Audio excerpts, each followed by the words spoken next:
ID கம்பெனியில் ஃப்ரெஷராக வேலைக்கு தேடிக்கிட்டு இருக்க நீங்கள் ஃபஸ்ட்டு என்ன பண்ணணும் அப்படின்னா, உங்களுக்கு எந்த சின்ன ஸ்டார்ட் அப் ஐடி கம்பெனியில் ஒரு வேலை கிடைக்குதோ, அது கம்மியான சம்பளமாக இருந்தாலும் பரவாயில்ல, 5000 6000 8000 10000 இம்மீடியட்டாக வேலைக்கு சேர்ந்துடணும்.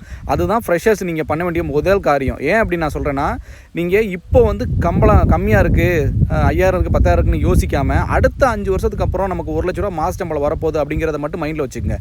இப்போ நீங்கள் எல்லாருமே 11th வந்து 17 வயசில் முடிப்போம். ஒரு டிகிரி படிக்கிறீங்க அப்படின்னா 20 வயசு வரும். இந்த 20 வயசு முடிச்சதுக்கப்புறம் ஒருவேளை நீங்கள் வந்து பிஎஸ்சி டிகிரி படிச்சிங்கன்னா 3 வருஷம் 20 வயசு வந்துடும் உங்களுக்கு.